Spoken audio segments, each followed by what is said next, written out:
Hello friends, मैं आपका दोस्त डॉक्टर सुनील कुमार और आप देख रहे हैं डॉक्टर कुमार एजुकेशन क्लिनिक।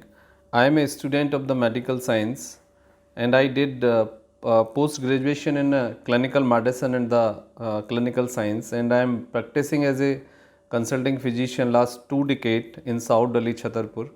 तो आज हम बात ये करेंगे कि बहुत सारे लोगों को लगातार एक समस्या रहती है कि बहुत ज़्यादा उनको बदबू आती है, बहुत ज़्यादा पेट हार्ड हो जाता है, कब्ज़ हो जाता है, खाना पेट में सड़ जाता है, सूख जाता है और उनको ये समस्या लगातार बनी रहती है। और बहुत सारे लोग क्लिनिक में ये क्लिनिकल प्रैक्टिस के दौरान ये सवाल पूछते भी हैं, सोशल मीडिया पे भी लगातार ये सवाल पूछा जाता है कि कैसे पता करें कि खाना पच रहा है अच्छे से, कैसे पता करें कि खाना सड़ तो नहीं रहा है, कोई इन्फेक्शन तो नहीं हो रहा है पेट में, ये समस्याएं तो नहीं पैदा हो रही है।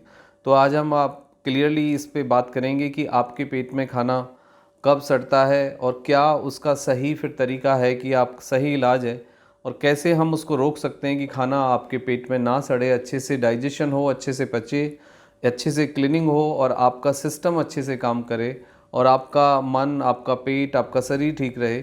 एक रिसर्च के अनुसार जो हमारी बीमारियां हैं, 90% बीमारियों का संबंध डायरेक्टली और इनडायरेक्टली पेट से होता है, पेट के स्वास्थ्य से होता है, आपके डाइजेशन से होता है। इसका मतलब ये है कि आपका जो डाइजेस्टिव सिस्टम है वो बहुत ही क्रिटिकल इंपॉर्टेंट रोल प्ले करता है। उसके साथ साथ आप फूड क्या खाते हैं, कब खाते हैं और फूड में आप क्या खाते हैं, ये बहुत इम्पॉर्टेंट सवाल है। यदि इस बेसिक चीज़ को यदि हम ठीक कर लें तो ना केवल हम बीमारियों से बच सकते हैं, बल्कि यदि हमें कोई बीमारी है तो उसको हम ठीक भी कर सकते हैं और ये फिर लाइफ स्टाइल चेंज हमारी बीमारी को ठीक करने में भी काफ़ी हद तक एक क्रिटिकल रोल प्ले करेगा। तो आज हम सीधे से ये बात समझने की कोशिश करेंगे, आपको क्लियरली ये बात बताएंगे कि भाई आपके पेट में खाना कब सड़ता है, क्यों सड़ता है और उसको हम कैसे पहचानें। देखो, यदि आपको बार बार पेट में दर्द होता है, आपको बहुत ज़्यादा मतलब बदबू आती है हवा पास करने के दौरान, आपका स्टूल यदि हार्ड रहता है, आपका स्टूल यदि का जो कलर है वो चेंज होता है, आपको बहुत ज़्यादा हार्ड फॉर्म में स्टूल पास होता है, आपको स्टूल पास करने में दिक्कत होती है, आपको बहुत ज़्यादा बदबू आती है स्वेटें आपके पसीने में। एक बॉडी ऑर्डर के अनुसार हमारे मतलब स्वेट में बदबू हो सकती है, लेकिन यदि आपका पेट खराब रहता है, आपका फूड अच्छे से नहीं डाइजेस्ट हो रहा है, तो आपको फिर स्वेटिंग ज़्यादा होगी या फिर बहुत कम होगी, या फिर आपको स्वेटिंग के दौरान आपको बहुत बदबू आएगी। जब हवा आप पास करते हैं तो फिर आपको काफ़ी स्मेल डेवलप होती है। तो ये सब चीज़ें हैं जिनसे कि हमें एक आइडिया हो जाता है कि हमारा पेट में खाना मतलब सड़ रहा है। दूसरा, आपका जो पेट है वो सॉफ्ट नहीं होगा, पेट हार्ड रहेगा, आपको स्टिफनेस रहेगी, कभी कभी आपको दर्द भी आएगा, कभी आपको पेन थोड़ा सा प्रोलॉन्ग भी होगा, कई बार खट्टा पानी भी आता है आपको और वॉमिट भी होती है। तो यदि ये सब सिम्टम्स आपको महसूस होते हैं तो फिर आप अपने डाइजेशन को थोड़ा सा देख सकते हैं, तो उससे फिर आपको काफ़ी मदद मिलेगी। कुछ कॉजेज़ हैं इसके पीछे। देखो, बहुत ज़्यादा यदि आप फैट लेते हो अपने खाने में, बहुत ज़्यादा तली भुनी चीज़ें यदि आप खाते हो, refined form of fat use करते हो कुकिंग में, तो फिर आपको खाने के डाइजेशन में तकलीफ़ होगी। दूसरा, यदि आपके खाने में बहुत ज़्यादा नॉन वेज यानी मीट है और रेड मीट है, तो फिर आपको मटन है तो आपको दिक्कत होगी। तो यदि आप फिज़िकली कोई बहुत ज़्यादा हार्ड वर्क नहीं करते हैं और नॉर्मल आप फिज़िकल काम करते हैं या बैठे रहते हैं, तो फिर आपको मीट, मटन और रेड मीट नहीं खाना चाहिए। एग भी फिर आपको अवॉइड करना चाहिए, क्योंकि एग से भी इंडाइजेशन होता है और एग भी आपके डाइजेशन प्रोसेस को बाधित करता है।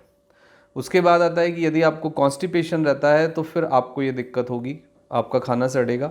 तो कॉन्स्टिपेशन को आप डील करें। कॉन्स्टिपेशन में आप त्रिफला खा सकते हैं, आप हरड़ ले सकते हैं, या आप इसबगोल ले सकते हैं और नेचुरल फाइबर आप लें, जिससे कि आप अपने कॉन्स्टिपेशन को डील करें। यदि आपको इंडाइजेशन है, इंडाइजेशन से मतलब है कि यदि आपको सलेवा कम सिक्रीट होता है, आपको एंजाइम्स, डाइजेस्टिव एंजाइम्स कम सिक्रीट हो रहे हैं, तो और आपके खाने में यदि बहुत ज़्यादा मतलब फाइबर नहीं है, आप लिक्विड डाइट की डेफिशिएंसी है, तो फिर आपको इंडाइजेशन डेवलप होगा। इंडाइजेशन के कारण भी आपको फिर आपका जो खाना है वो अच्छे से नहीं पचता और वो सड़ना शुरू कर देता है। उसके बाद है lake of fibre.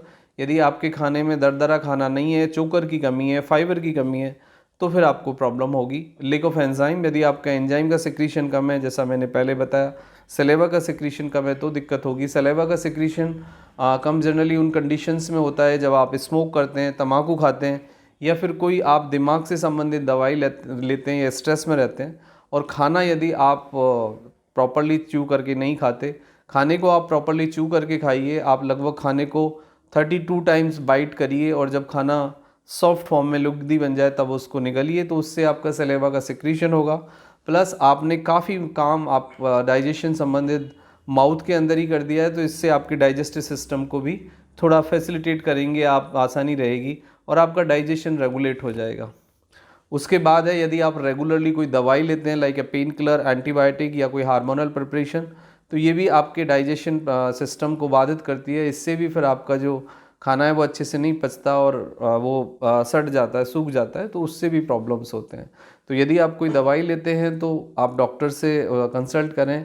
Without recommendation of doctor लंबे समय तक पेन किलर, एंटीबायोटिक, स्टीरॉयड या हार्मोनल प्रिपरेशंस आपकी डाइजेशन की प्रक्रिया को इम्पेयर्ड कर देते हैं, तो इससे भी बहुत बड़ी प्रॉब्लम होती है। अल्कोहल, स्मोकिंग एक बहुत बड़ा रीज़न है। बहुत ज़्यादा अंडा लेना, बहुत ज़्यादा प्रोटीन लेना और बहुत ज़्यादा मीट खाना, ये सब रीज़न है। उसके साथ साथ कुछ आपके डाइजेस्टिव संबंधित इशू हो सकते हैं कि आपको कोई डाइजेस्टिव संबंधित प्रॉब्लम है, डाइजेशन से संबंधित कोई बीमारी है, तो आप उसको डील करें। बट मोस्ट प्रॉब्ली डील करने के पीछे रीज़न ये है कि आप 8 से 10 गिलास पानी पिए, एक फ्रूट्स खाएं, फाइबर लें, आप अपने खाने में साग शामिल करें, जो आपकी मूली है उसकी भुजिया खाएं, प्लस जितना हो सके आप चोकर लें, मल्टीग्रेन आटा और मल्टीग्रेन दलिया खा सकते हैं, पोहा खा सकते हैं। And the most important part, अच्छी नींद और regular 40 minute combination of exercise आपके डाइजेस्टिव सिस्टम को रेगुलेट करेंगे, आपके डाइजेशन को प्रमोट करेगा और इससे आपके एंजाइम और सलेवा का जो सिक्रीशन है वो रेगुलेट होगा। तो फिर आपकी ये जो डाइजेशन संबंधित प्रॉब्लम है ये भी ठीक हो जाएगी। Thank you very much and take care yourself.